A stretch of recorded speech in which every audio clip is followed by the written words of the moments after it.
अस्सलामुअलैकुम, नमस्कार। I hope कि आप लोग काफ़ी अच्छे होंगे।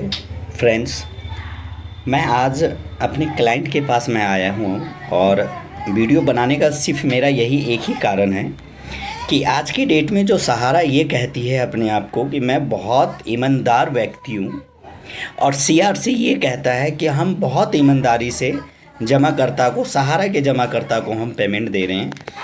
अभी हमने कल इस कस्टमर का हमने ऑनलाइन किया, यानी इनका दोबारा नहीं, तिबारा रिजेक्शन आया हुआ है। R2 रीसबमिशन R2 इनका हो रहा है। अनीता इनका नाम है। मैं आज उनके घर पे मैं आया हूँ। अब सिर्फ वीडियो का जो मेन मकसद ये है कि सहारा और सीआरसी दोनों व्यक्ति मिलकर कैसे एक जमाकर्ता को परेशान करता है, कैसे एक जमाकर्ता अपना पेट काट काट के, अपने बच्चों को ना खिला के, अपने घर में कोई चीज़ ना खरीद के वो पैसा जमा करता है कि उनका आगे का भविष्य अच्छा हो, या उनके आगे आने वाले टाइम में जो उनके बच्चे हैं उनका भविष्य अच्छा हो।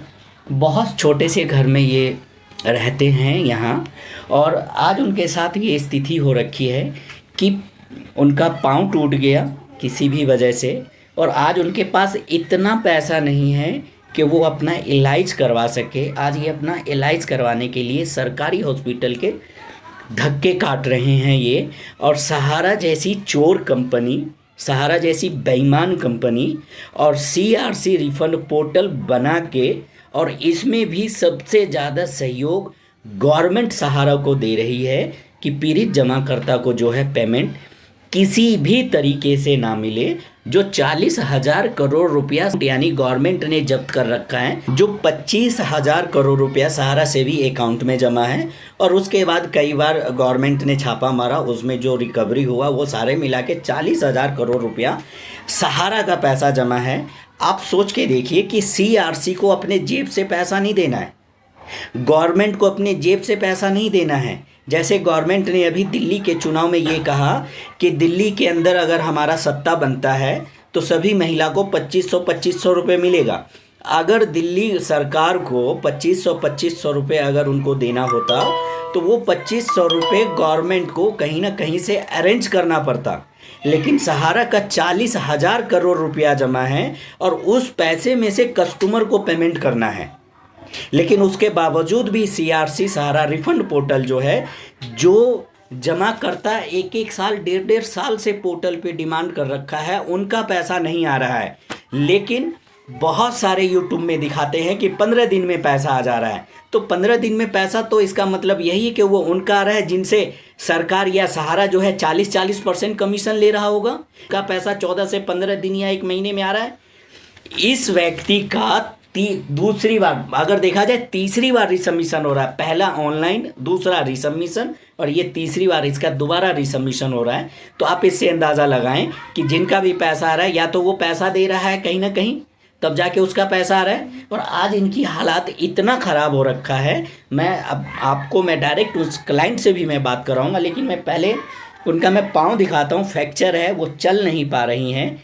ऐसे सरकार पे कैसे यकीन किया जाए, या ऐसे कंपनी पे कैसे भरोसा किया जाए, जो आज इस कंपनी के बोर्ड ऑफ डायरेक्टर के जो बच्चे होंगे आज वो दूध से नहा रहे होंगे। जो कस्टमर ने अपना पेट काट के सहारा में पैसा जमा किया इस आस पे कि कभी वक्त ज़रूरत पे काम पड़ेगा, आज उनके साथ यही वक्त ज़रूरत है।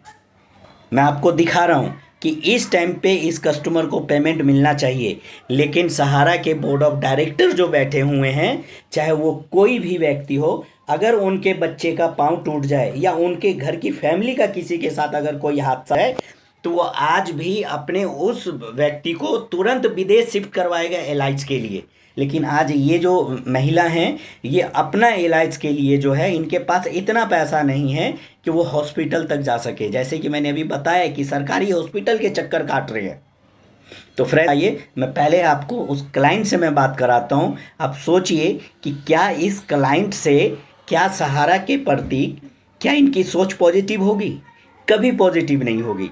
जब लॉकडाउन में इनको नहीं मिला तो चलो उस पर भी इन सभी ने, सहारा के बहुत सारे ऐसे जमा करता थे जो सकून किया कि कोई बात नहीं। लेकिन उस वक्त भी सहारा के बैठे हुए manager, sector manager RM, regional, zone, headquarter सब झूठ बोला करता था कि जो भी फंड आ रहा है वो डायरेक्ट हेडक्वार्टर ले रहा है, लेकिन ऐसा नहीं था। उसमें सेक्टर, रीजन, उसके ऊपर बैठे हुए जोन सभी मिली भगत और फ्रेंचाइजी वो सब मिली भगत होके और अपना अपना पैसा निकाला करता था और कस्टमर का पैसा नहीं दिया लॉकडाउन में।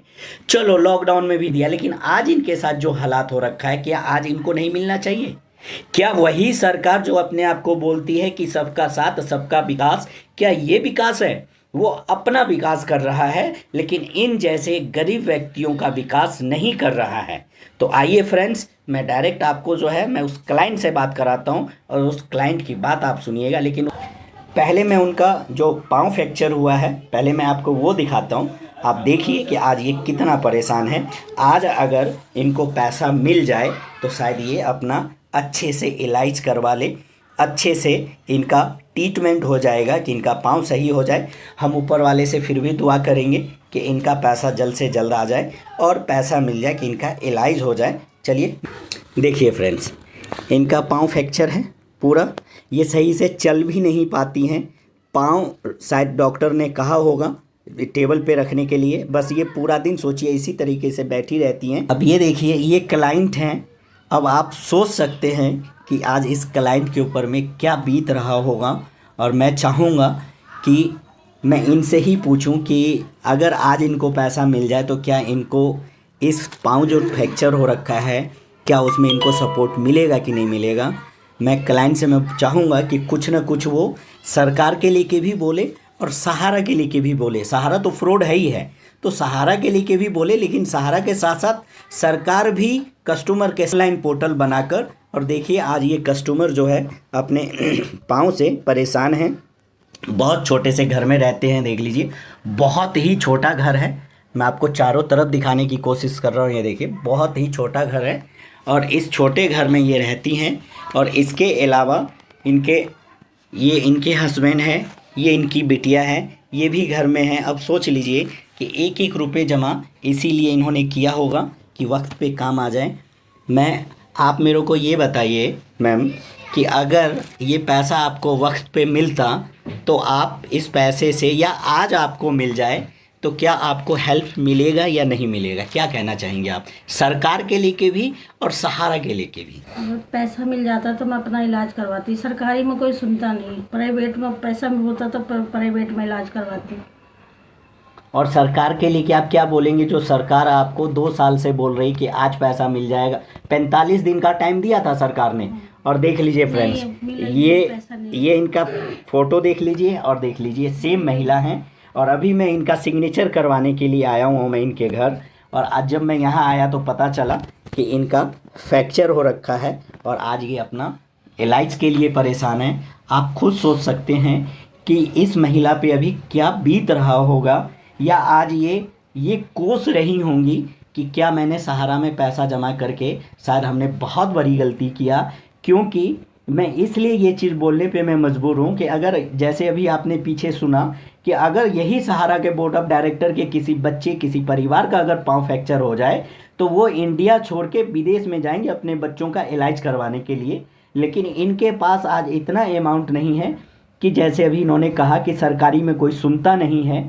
अगर मेरे पैसा मिल जाता तो शायद ये प्राइवेट में दिखा पाते, शायद इनका प्राइवेट में इलाज हो जाता अच्छे तरीके से। और सरकार भी जो है इनको पैसा देने में नाकर नुकर कर रही है। आप सरकार के लिए क्या कहेंगे मैम? सरकार पैसा दे हमारा जो हमने जमा करा, वो हम अपने काम में किसी काम को लगाए, जब इलाज अगर पैसा होता तो हम इलाज नहीं करवा लेते घर बैठे। पैसे की दिक्कत है इसीलिए जमा करते पैसा, ये कि काम आए हमारे किसी ज़रूरत पे, इसीलिए इंसान जमा करता है कि मिल जाएगा तो कोई मुसीबत पड़ जाए तो वो पैसा हमारे काम आ सकता है। जैसे अभी आपने देखा मैम से मैंने बात किया, सही से वो बोल भी नहीं पा रही हैं क्योंकि मैं उनका दर्द समझ सकता हूँ। मैं कंटिन्यू इनके पास 12 साल 15 साल नहीं, समथिंग 18 या 20 साल से मैं इनसे संपर्क में था। और आज मैं इनका जब हालात देखता हूँ मुझे भी बहुत फील होता है। मैं जब भी यहाँ आता था मैं उस कस्टमर को मैं कैसे भूल जाऊँ कि जिस कस्टमर के यहाँ मैं आता था कभी भी मुझे ऐसा कभी नहीं हुआ कि मुझे एक गिलास पानी और एक कप चाय ना मिलता हो। आज शायद यही कस्टमर का प्यार मोहब्बत है जो हम भी आज भी इनके साथ लगे हुए हैं कि इनका पेमेंट मिल जाए। लेकिन क्या ये प्यार मोहब्बत सहारा दिखा रही है? नहीं, क्योंकि सहारा वही चोर फ्रॉड कंपनी है जो झूठ बोल के हम लोगों से भी काम करवाया और झूठ बोल के गाइडलाइन दिया करता था। लेकिन क्या वो प्यार मोहब्बत अगर अपने कार्यकर्ता के साथ निभाता तो आज सहारा की स्थिति मिट्टी पलीत नहीं होती। लेकिन झूठ बोलने वाले जितने भी बोर्ड ऑफ डायरेक्टर थे, जो डायरेक्शन हेडक्वार्टर से आता था, आज उनके कारण क्या वो इस तरीके से प्यार मोहब्बत इनके घर पे आके निभा सकता है? नहीं निभा सकता है। बोर्ड ऑफ डायरेक्टर तो आप छोड़ दीजिए, जो उस टाइम में सहारा में हम आज़ादपुर ऑफिस से थे दिल्ली के अंदर में, उस टाइम में जब रीजन हुआ करता था, सेक्टर हुआ करता था, जो सभी ने रिजाइन दे के भाग गया, यहाँ से चोरी करके भाग गया वो सब, आज क्या वो आ सकता है इनके घर पे आके इनका हाल पूछ सकता है, इनका दर्द समझ सकता है? नहीं समझ सकता है।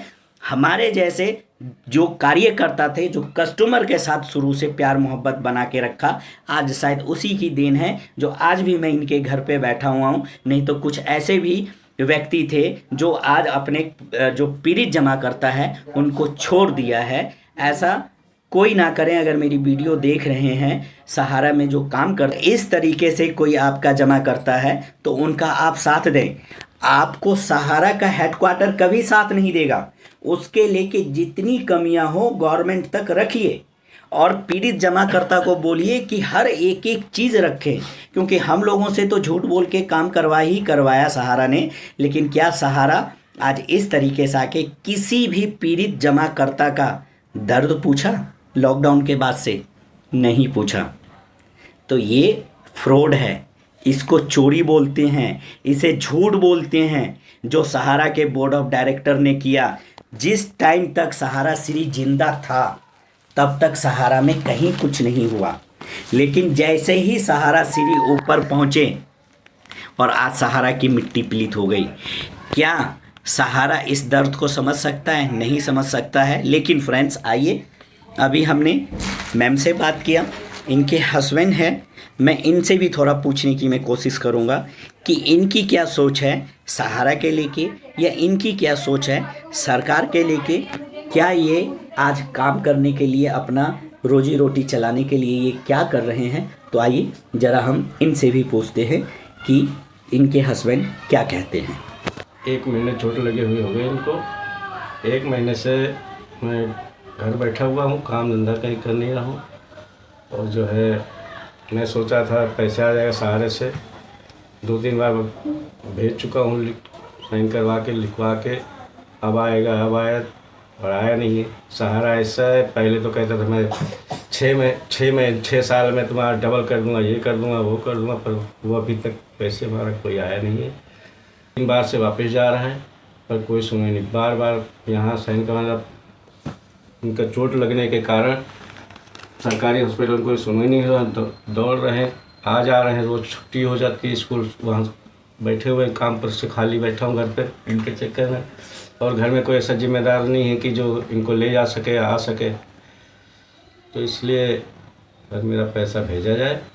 और सहारा झूठ बोल रही थी, गवर्नमेंट भी मिली हुई है, उसमें कहते हैं सबका साथ सबका विकास किसका होता है? विकास तो बड़े आदमियों का कर रही है, वो गरीब आदमी को तो कोई सुनवाई नहीं हो रही है। तो सर इसलिए गुजारिश है कि मतलब हमारा पैसा भेजा जाए।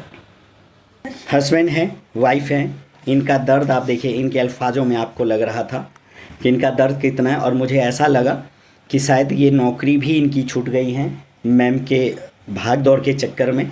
हॉस्पिटल इनका आना जाना होगा, क्योंकि इनकी बातों से लगा कि 1 महीने से ये हैं, 1 महीने से ये भाग दौड़ कर रहे हैं। तो जाहिर सी बात है, कहीं भी नौकरी करने वाला बंदा है, 1 दिन छुट्टी मिल जाएगा, 2 दिन छुट्टी मिल जाएगा, या 1 हफ्ते की छुट्टी मिल जाएगा, लेकिन 1 महीने की छुट्टी कहीं से नहीं दे सकता है। क्योंकि इनका जो है मेरे हिसाब से नौकरी छूट गया है। आज ये अपनी मैम के लिए बहुत परेशान है। मैं बस इतना ही कहना चाहूँगा लास्ट में, सरकार से भी, और सहारा तो फ्रॉड है ही है, उनके लेके जितना भी कहा जाए उतना कम है। क्योंकि अगर वो कस्टमर का हित चाहता तो हेडक्वार्टर से पेमेंट रिलीज कर दिया होता। क्योंकि सुप्रीम कोर्ट ने सहारा को पेमेंट देने पे रोक नहीं लगाया है, लेकिन सहारा जो है हर हमेशा सुप्रीम कोर्ट का एक ऑर्डर लेके सबको दिखाता है कि हम पे एम्बार्गो लगा हुआ है। एम्बार्गो भी जब हम लोगों को पता चला तो गिना चुना कुछ प्रॉपर्टी पे था, और आज वही सब जो है अंदर अंदर जो है सारी प्रॉपर्टी बेच रहा है, लेकिन हेडक्वार्टर से पेमेंट नहीं कर रहा है। उनके रिश्तेदारों का आज भी पेमेंट हो जा रहा है हेडक्वार्टर से, लेकिन इन जैसे पीड़ित जमा करता है, इनके साथ आज प्रॉब्लम है, इनके लिए हेडक्वार्टर में पैसे नहीं हैं। और अभी जो इनके साथ जो प्रॉब्लम है, आप सोचिए कि इनके दिल से क्या निकला होगा। आप सोच के देखिए, क्या बोर्ड ऑफ डायरेक्टर के बच्चे खुश रहेंगे? नहीं रहेंगे। इससे आप अंदाज़ा लगा लीजिए। कहते हैं, बड़े बुजुर्ग बोल गए हैं कि जब माँ और बाप मरता है ना, मैं जो बात बोल रहा हूँ आप समझिएगा मेरी वीडियो से, और मैं जो समझाना चाह रहा हूँ वो समझिएगा। खासकर कार्यकर्ता सहारा में काम करने वाले बंदे तकरीबन 99% चोर बैठे हुए थे, नीचे से लेके ऊपर तक, चाहे वो कंप्यूटर ऑपरेटर क्यों ना हो।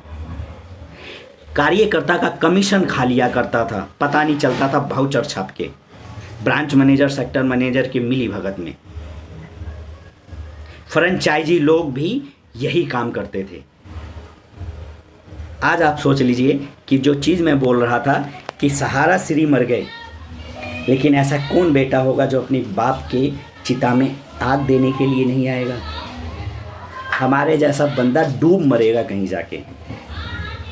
जो व्यक्ति, जो माँ बाप हमें इस दुनिया में लाया, इस धरती पे लाया, जो बेटा एकदम नालायक होता है ना, जो एकदम कहते हैं निठल्ला, बेकार, दारूबाज, हर ऐब उसके अंदर होता है, लेकिन जब भी उसके माँ बाप अगर इस धरती से ऊपर जाता है ना, तब भी वो बेचारा कम से कम अपने माँ बाप के आग भी जो है वो अपने माँ या बाप के चिता में आग देने के लिए आता है।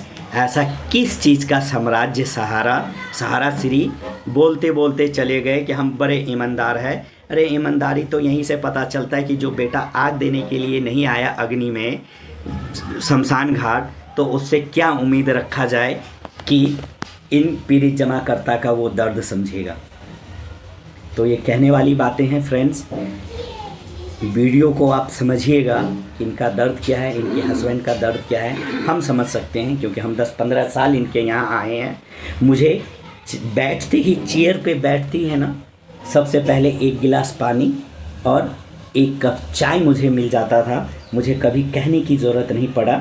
ऐसा नहीं है कि आज हम आए हैं तो आज हमें नहीं मिला है, आज भी हमें मिला है, लेकिन शायद हम इनका दर्द नहीं बोल पाएंगे, क्योंकि मुझे भी बहुत दर्द होता है कि जब ऐसे कस्टमर के पास आते हैं और जब इनका हालात देखते हैं। मैंने आपको घर भी दिखाया, देखिए बड़ा छोटा घर है, बहुत ही छोटा घर है, पहले भी दिखा फिर भी मैं दिखा रहा हूँ। बहुत छोटा घर है, उस छोटा घर में ये गुजारा कर रहे हैं।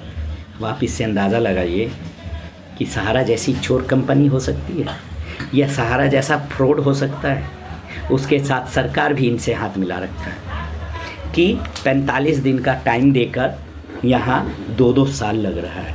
अगर इनका हम पहला ऑनलाइन डिमांड की बात करें, जिस वक्त इसका पहला ऑनलाइन अगर हुआ, मैं आपको बस इसके बाद मैं वीडियो समाप्त करूँगा, 2 महीने बाद 2 साल हो जाएगा। 17/8/2023 में इसका ऑनलाइन हुआ और 17/8/2023 से अभी तक इनको पैसा नहीं मिला। तो सोचिए कि ऐसी सरकार का क्या फ़ायदा जो सबका साथ सबका विकास, ऐसे डिपार्टमेंट में पैसा जमा करने का क्या फ़ायदा जो सरकार ही ऐसे को लाइसेंस देती है और उन्हें पूरी छूट देती है कि हिंदुस्तान से पैसा एकदम गरीबों का उठा लो और उठाने के बाद कुछ हमें दे दो और कुछ तुम ले लो और गोल हो जाओ। इससे यही अंदाज़ा लग रहा है, वही सरकार उन सभी को लाइसेंस देती है, वही सरकार उन सभी को पावर देती है कि आप किसी न किसी स्कीम में गरीबों का पैसा आप इकट्ठा करो और उसके बाद गोल हो जाओ। लेकिन उसी सरकार से अगर हम लोन ले रखे हैं, 2 रुपये का लोन ले रखे हैं और नौकरी छूटने के बाद लॉकडाउन में अगर हम लोन नहीं भरे हैं तो हमारे जैसे का ऑर्डर इशू हो जाता है, वारंट इशू हो जाता है कि आप इस व्यक्ति को घर से उठा के लाओ और पुलिस वाले घर पे आ जाते हैं और उठा के ले जाते हैं। लेकिन यही सरकार ऐसे जो चोर व्यक्ति हैं बोर्ड ऑफ डायरेक्टर, उनको अरेस्ट करने में इन सभी को हालत खराब होती है। आप सोच के देखिए फ्रेंड्स, मैं भी नहीं बोल पा रहा हूँ क्योंकि मैं इनका दर्द देखा हूँ तो शायद मैं इतना बोल पा रहा हूँ। ये सरकार की मिलीभगत है। क्या इन जैसे बोर्ड ऑफ डायरेक्टर को अरेस्ट करना चाहिए, नहीं करना चाहिए? अगर सरकार ने इनको लाइसेंस दिया काम करने के लिए मार्केट में, तो इसकी देखरेख सरकार ने शुरू से क्यों नहीं किया? आज इस सहारा के ऊपर में कोई पेमेंट देने पे रोक नहीं है हेडक्वार्टर से, लेकिन सिर्फ ड्रामेबाजी करती है कि सुप्रीम कोर्ट का रोक लगा हुआ है कि हम पेमेंट नहीं करेंगे, जबकि सुप्रीम कोर्ट का रोक सिर्फ ओनली फॉर कलेक्शन लेने पे है, ना कि पेमेंट देने पे है। सहारे की प्रॉपर्टी बिक रही है लेकिन उसमें से किसी कस्टमर का पेमेंट नहीं हो रहा है। लेकिन सभी बोर्ड ऑफ डायरेक्टर का तनख्वाह चालू है, उनके बच्चों की फैसिलिटी चालू है, उनके बच्चे आज भी देश विदेश घूम रहे होंगे, आज भी उनके बच्चे दूध से नहा रहे होंगे। लेकिन इनके बच्चे जो हैं, इनके बच्चे अब सोच लीजिए खाने के लिए तो बहुत दूर, कि पहले ये अपना इलाज करवा ले, वही सबसे बड़ी चीज़ है। फ्रेंड्स, मैं अपनी वीडियो को यहीं पे समाप्त करता हूँ। मैं फिर भी लास्ट में सरकार से कहूँगा कि सबका साथ सबका विकास, तो कभी गरीबों का विकास करके देखिए, बहुत दुआएं मिलेंगी। नहीं तो धीरे धीरे तो पत्ता तो साफ होगा ही। कहते हैं ना, कितना दिन किसकी किस्मत चमकेगी, कभी ना कभी किस्मत जो है ना पलटी मारता ज़रूर है। ये प्राकृतिक का नियम है, ये प्राकृतिक का रूल है।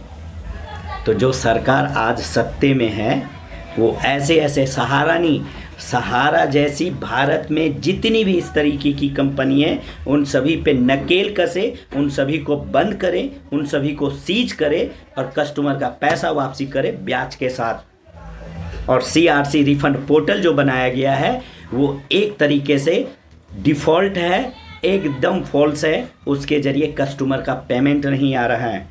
2023 से ये बेचारी की क्या गलती है सहारा में पैसा जमा करके? तो फ्रेंड्स, आप लोग समझें, अपने अपने जमाकर्ता के साथ में रहें। हो सकता है क्या पता आपका कोई जमाकर्ता ऐसा हो जहां आप नहीं पहुंचे, उनके साथ इस तरीके से हालात हों। तो आप लोग समझें। मैं अपनी बात को यहीं पे समाप्त करता हूं। नमस्कार, खुदा हाफिज़।